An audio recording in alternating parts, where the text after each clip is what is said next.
Those are the words of a guy who's looking to change his religion. I'm not.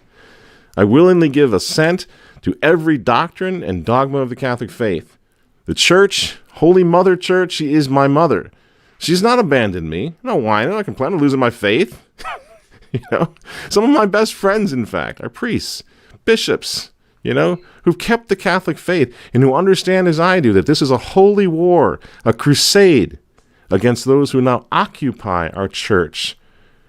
They're Chinos, Catholic in name only.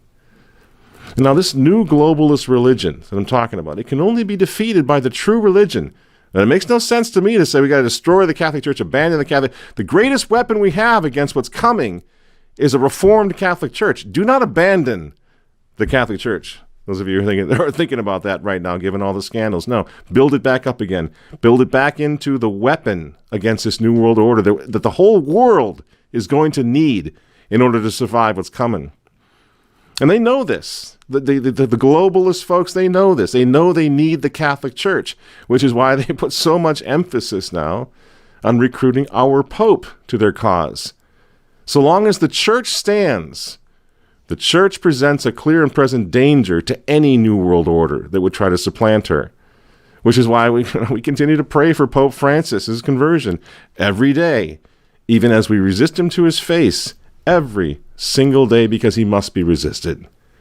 The adults in the room realize that. He must be resisted. And let's be honest. The Amazon Synod slammed the door on any hope for Francis. I was there. I was in the Vatican press office every single day covering this thing, that synod. I saw what they did with my own eyes.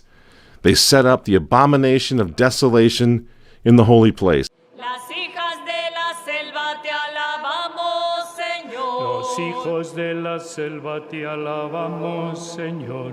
Las hijas de la selva te alabamos, Señor. Los frutos y las flores, los árboles y el monte, la tierra que es fecunda te alaban, Señor. Las aves con sus cantos, los peces y reptiles, las fieras de la selva te alaban, Señor. Los hijos de la selva te alabamos, Señor. Friends, whether you're Catholic or not, you got to look at that and think of what it means. Think of the ramifications. That is Earth Mother Goddess Pachamama. That's our mother to the pagans. And they processed her idols right into the Basilica of St. Peter over the bones of St. Peter. I was in the Vatican the same week when these people conducted a bizarre pagan ritual.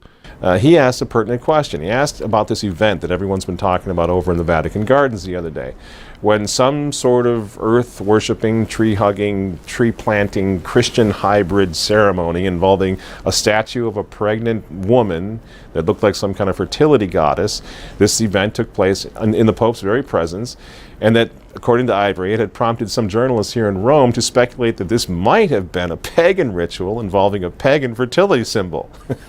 Just might have been. Now, let's not forget the time sequence here. A few months after that, all hell broke loose. I have no idea why more people aren't talking about this connection. I have no idea. Between what happened then, there at the Vatican, and what happened a few months later, all the churches in Christendom closed. Their doors were locked. The sacraments, the channels of grace, were canceled. And then a new original sin was unleashed on the world, leaving the whole world now crying not to God, but crying out from the depths to be redeemed by the cleansing waters of a new baptism, a baptism called vaccination. If we didn't have the faith, it would seem that this was the end, but it's not the end, because there's one thing that they did not count on, these globalists who've infiltrated my church and are trying to tear the world apart right now. The one thing they didn't count on, they didn't count on something that comes to us from the Holy Bible, from Romans 11, that little remnant, a remnant left, selected out of grace. Let me be clear, I'm talking about a small r, the remnant of Christendom, what's left over of the believers of Christianity, the clans of Christendom, if you will. And those clans have been quietly uniting for a long time, especially since 2007, after a pope mysteriously reinstated the traditional Latin Mass. Benedict. Pope Benedict is still alive, but he was no traditionalist. Why did he do this? Why did he restore the traditional Latin Mass in 2007, shortly before they pretty much threw him out? I believe it's because what we see there is divine providence was at work. He gave us Summorum Pontificum, the same Summorum Pontificum, by the way, that Francis is trying to get rid of now. Now think about what happened then. The whole world, the whole Catholic world went into lockdown. Who was it that refused to be without the sacraments, that refused to stay in lockdown, that went into the parking lots to celebrate the Mass when the bishops and the Pope and the priests threw us out of our own? Who was it? Traditional Catholics. When Francis said that we didn't need to go to Mass anymore, the traditionalists took to the parking lots and kept the faith. When Francis told us even healthy young people needed to vaccinate, the traditionalists said, sure, when hell freezes over, Your Holiness. When Francis blessed the diabolical Great Reset and sent a representative to Davos in his name to bless and approve the Great Reset, we fought back with everything we had, including RTV videos that reached tens of millions of views. And when Francis told us to listen to the cry of Mother Earth, what did we do? We threw Pachamama into the Tiber and proclaimed Christ King. So it's no wonder that Pope Francis blinked recently. It's no wonder right now that he's over there moving against Summorum Pontificum, moving against the old Latin Mass.